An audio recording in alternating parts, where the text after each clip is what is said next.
Hello, my name is Emmy Jo Martinez, and today I'm going to presenting my presentation on beef to Kraft Jello. All right, so first we're going to go ahead and start off with what is gelatin. It's a natural protein derived from partial hydrolysis of collagen. It's defined as the product obtained from the acid, alkaline, or enzymatic hydrolysis of collagen, the chief protein component of the skin, bones, and connective tissues of animals. More specifically, it comes from the skin and bones of animals, the porcine skin, bovine bone, and then bovine hide, so cattle and pigs. It's useful for a gelling agent, binder, emulsifier, and thickener. Starting off with a little bit of gelatin history. So it derives from the Latin word gelatus, which means to freeze. Ancient Egyptian ancestors boiled animal skins and bones to make collagen and glue. They cooked bone-based broths. First time gelatin was ever produced and used as a food product. And then after 1923, that's where we see Jello introduces several new flavors like chocolate, lime, and several other flavors. Over here on the right, I created a little timeline of gelatin history. So like I mentioned before, the ancient Egyptian ancestors, it was found traces of gelatin in a pharaoh grave in the form of glue. First time in history to produce gelatin manually. Then the true gelatin research started in 1682. The first research experiments by French scientist Denis Papin. His production method involved boiling animal bones in order to promote glutinous material.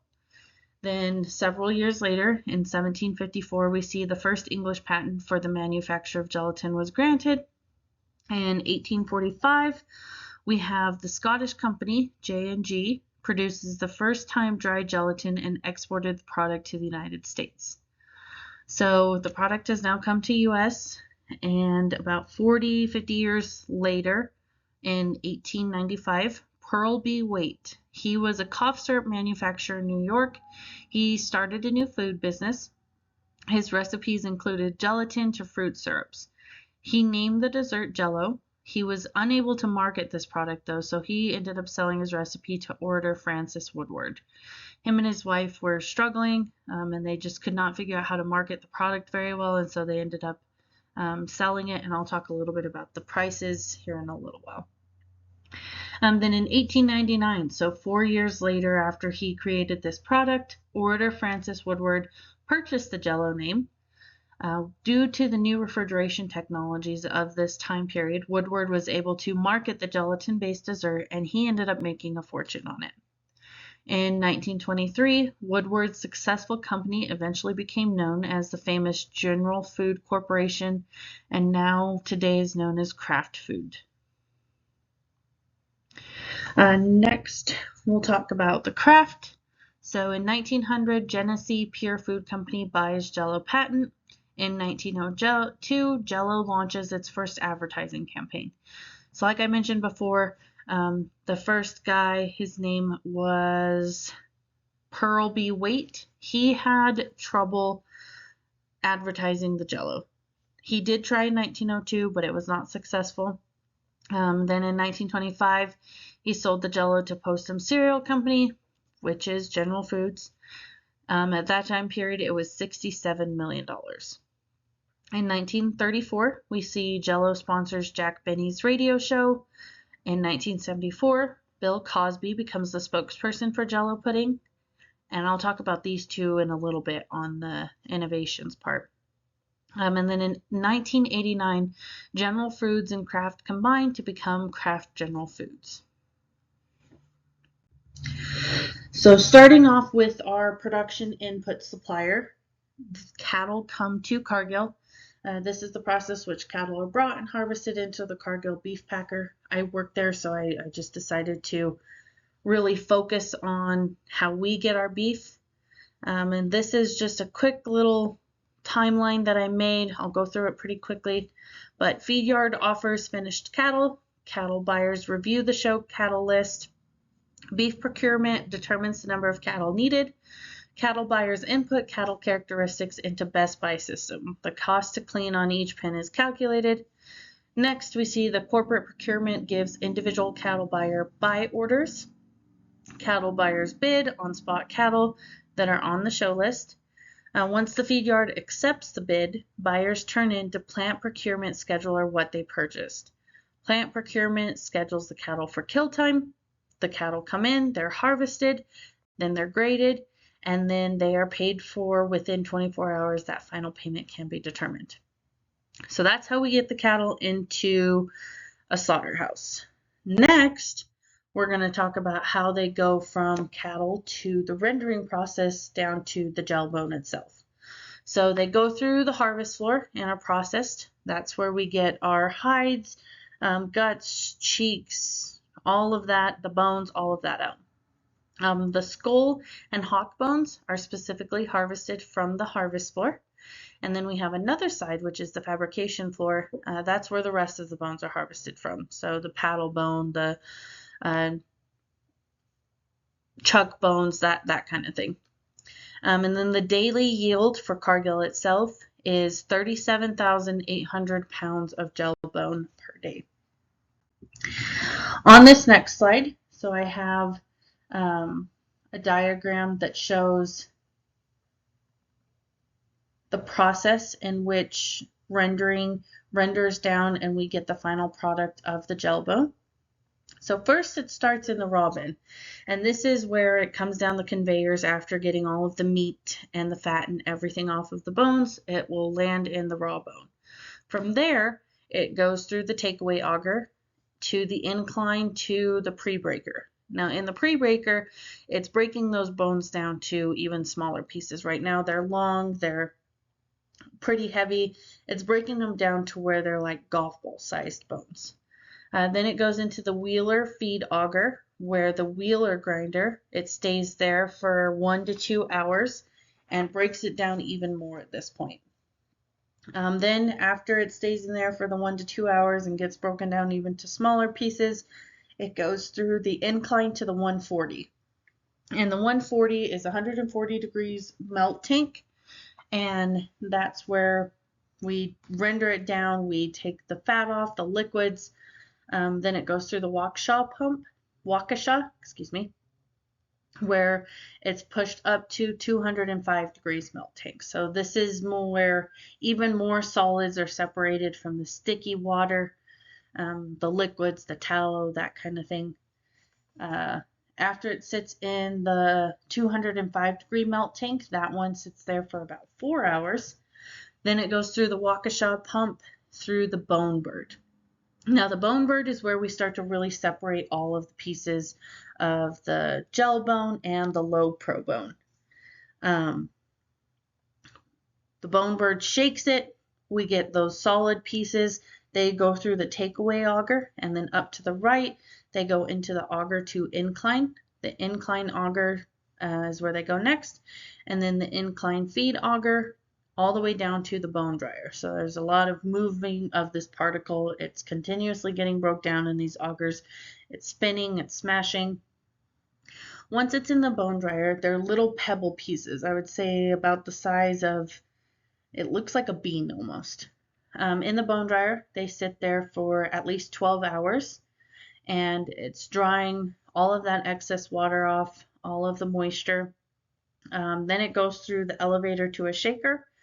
Now this is the last part where the Fosberg shaker separates even smaller pieces. So they'll go back through the process, but we want to have those kidney bean size pieces in this part. Once it's through the shaker, the Fosberg shaker, for about 45 minutes, then we have our two different products. We have our gel bone, and then we have our low pro bone, and then these both are augered over to the mill where they are stored. Some of the gelatin bone products that I wanted to just touch a little bit on. We have pet food, cattle feed, gummy bears, fertilizers, dairy feed, Snickers bars. I did not know that one. Kodak film, Elmer's glue, tires. They also use it for milk replacer for calves, and then so much more. Obviously, Jello, gelatin, that's what comes from the gelatin, gel bones. Okay, next we're going to talk about export inspection requirements, and then after this I'll talk about USDA inspection requirements. So starting off with pre-export, the approval by competent authority of the importing country. So the exporter of gelatin must be licensed under the Safe Food for Canadian Regulation, SFCR. Production controls and inspection requirements. We have 3 here. So the inspector must verify during a preventative control inspection that the establishment is aware of the standards and requirements of the importing country. So whether that's Japan, whether that's Korea, China, all over the world. The processing method must be documented and monitored. A production diagram must be provided, including critical control points. So that's kind of like what I just showed you before. That's the production diagram. And then animal products for human consumption must come from animals that have passed an ante and post-mortem examinations by a veterinarian in slaughterhouses. Labeling, packing, and marking requirements, exporters' responsibility to meet all of those requirements. And then documentation. So veterinary health certificate for the export of gelatin products to the United States. This is coming in, also leaving. At Cargill, we have our billing team where once a rail car of gel bone is complete, which is usually within a day and a half, they take the health certificate over to our USDA team where a certified vet signs off, confirms the product code, the product number, the weight, the quality grades, and then they sign off on that certificate. We take it back over to the billing department, and then from there, the load is billed out, and that certificate is sent with the bill of lading. Next, we'll go ahead and talk about the USDA gelatin requirements. So there's 3 specific requirements in processing, ingredients, and finished product.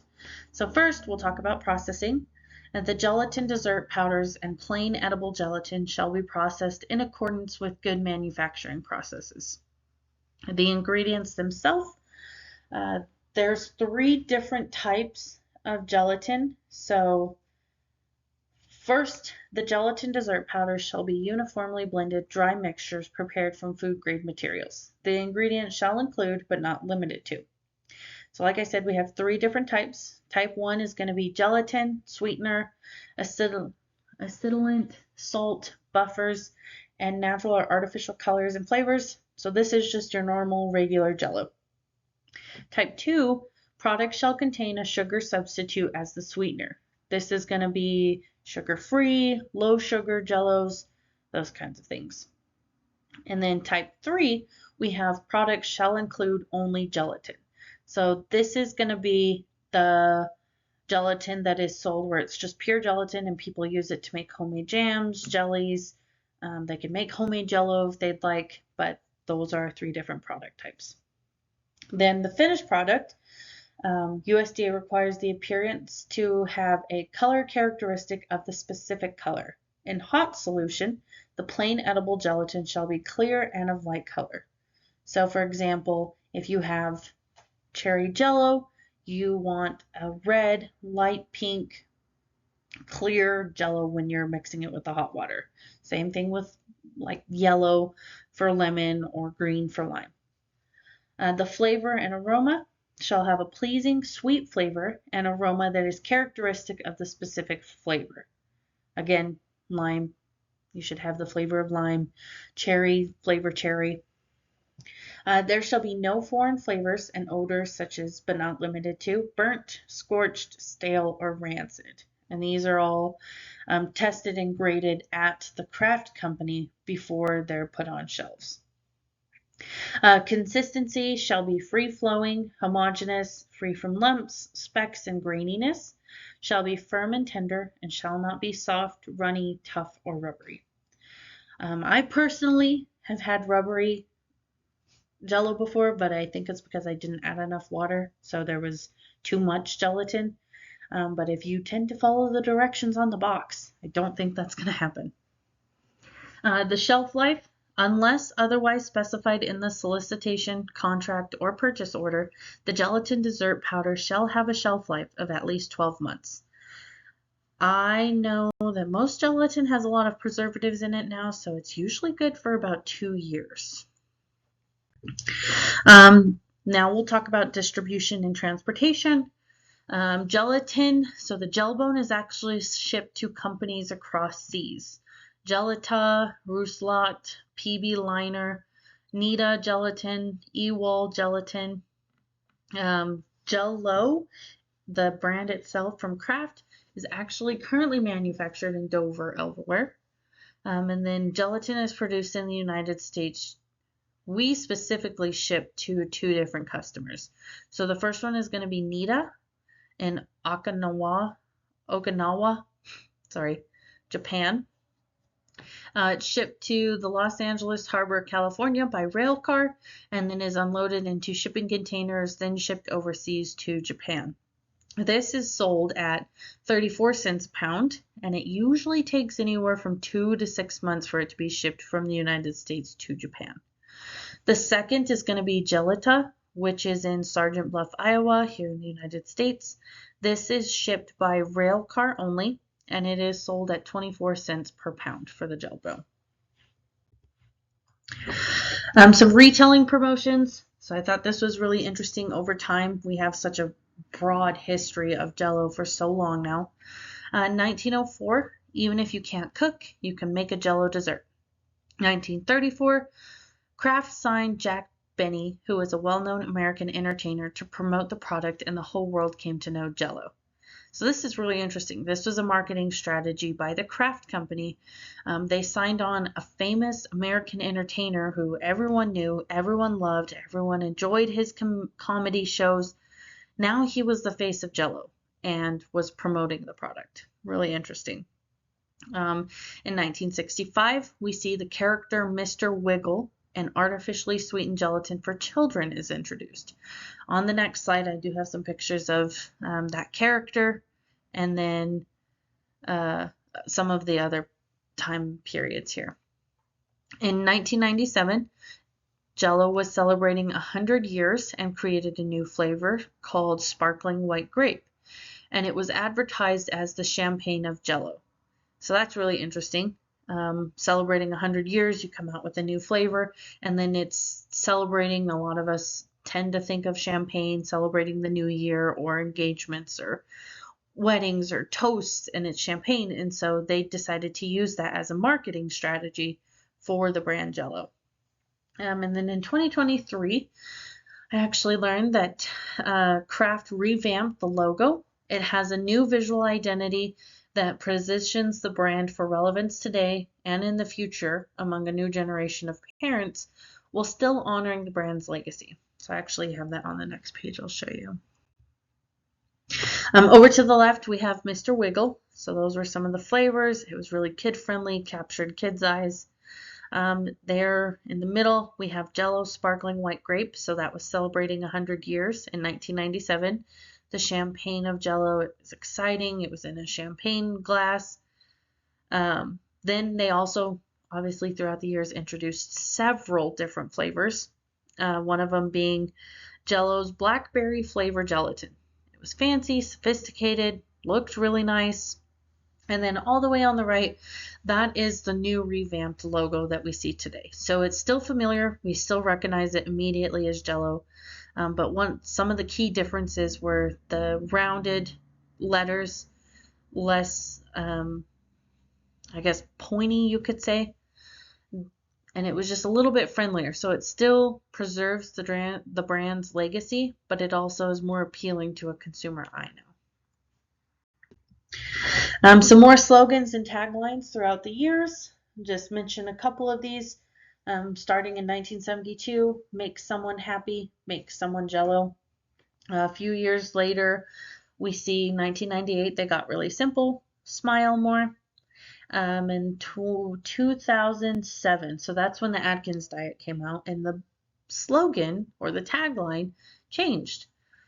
People were really getting on a health kick, and so Jello adhered to that, and they changed their slogan to "Every diet needs a little wiggle room."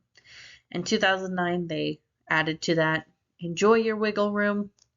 And then sales actually decreased in these years. In 2015, Jello created their slogan, "Made with Gel Love," and they were really aiming for the emotional and family part of marketing. They wanted to drag people in and draw people in by being loving and promoting that emotional feeling of love of food and love of family with, and then connecting those two. And then finally in 2020, we see "Make Your Stomach Smile." Now I'll talk a little bit about the obstacles and innovations. So one of the biggest obstacles for American people was the Great Depression. Cookbooks of this time innovated and promoted Jello recipes for cheap and easy food products.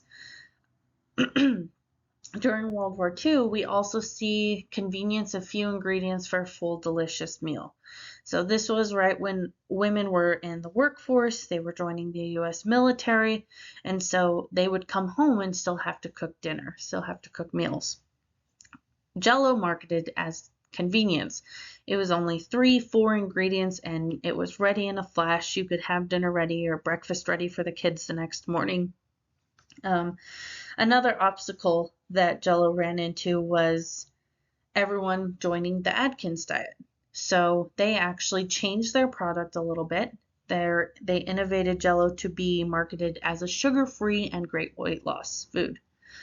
Over time, this weight loss mentality has stayed with Jello products. It's degraded the view. We think of it as, something you eat when you're sick or you're trying to lose weight, or if you just don't have anything to eat. And then declining sales because Americans were no longer stretching meals then. So this was back in about the 1960s, 1970s. We were out of World War II. The U.S. economy picked back up, and people were no longer needing to buy Jello for 10 cents a pack. They were able to afford better goods. They were able to purchase, beef and chicken and just be able to have real food. And so one of the things that Jello marketed was adding Bill Cosby as the spokesperson. And it actually did increase sales. It became more popular again. People started eating more Jello, and they stretched a little bit longer on those sales. Now we see the consumptions. So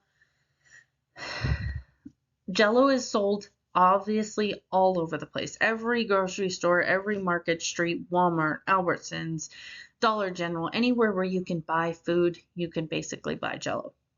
The beginning market, so when it first came out, it was marketed as a fancy dinner party option. Excuse me, I had to get a drink. Those that could not cook, so it was something that, one thing that was really interesting is Jello actually was one of the first products marketed to the United States that had the recipe on the box. So if you didn't know how to cook and you had the ingredients, it actually walked you through the steps on how to make the Jello. And then it was easy and fast way to have meal ready for busy working families, like I mentioned before, when women entered the workforce. Over to the right, moving into the 1940s, 1960s market. This was when it was really popular for low-income families. It was only 10 cents a pack.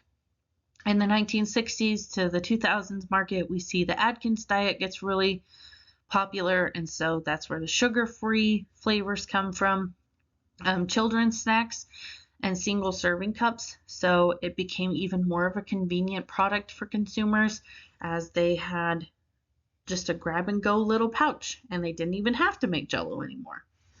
And then in 2010 to current, the market really that we all think about is hospitals, your sick food.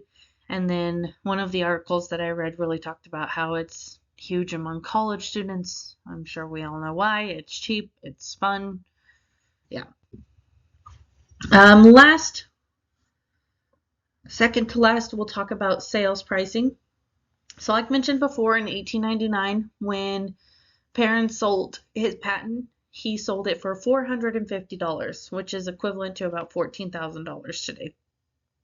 In 2009, in 1903, when he sold to Kraft, the Jello sales actually rose from $250,000. So that's around $7.4 million today. And then in 2009 to 2014, Jello sales declined significantly. It went from $932.5 million down to $692 million. And then a little side note, so price is determined by the cost of materials. And there's anywhere from 6 to 12 ounces of gelatin powder in any given box of Jello. The packaging cost I found was 66 cents per box. The gelatin was 34 cents per box, and this is for 6 ounces. Flavor and artificial ingredients was 78 cents, which is a grand total of $1.78. Okay, and then last, we'll talk about our SWOT. So beginning with the strengths, I think the biggest strength that Jello has right now and the Kraft Jello company has is that it's the largest selling dessert known worldwide. So no matter where you go in the world, Jello will be on the menu. It will be an option. It's recognized by 99% of Americans, and it's actually used regularly in 72% of homes. And like I mentioned before, it printed its own recipes, so that was a huge step in making it popular, especially back in the 40s, 50s, and 60s. One of the biggest weaknesses, over time, Jello became a very generic name. Although the name Jello was patented, most consumers referred to all Jello products, even competitors, as Jello. So, you could be talking about Jello and the Great Value brand, but you're still saying Jello, and that's actually a patent name. Cheapness degraded reputation. So when people were starting to be able to spend money again, they no longer needed to buy cheap food. It's almost like they lifted their nose. They looked above it. And then lack of investment in brand. So over time, we've seen that there's been more focus on introducing other products, gummy bears, in-house Jello shots, that kind of thing, instead of making the Jello itself. Biggest opportunities. I think that one thing that Jello can do and Kraft can do is serve Jello at more than just hospitals and sick time foods.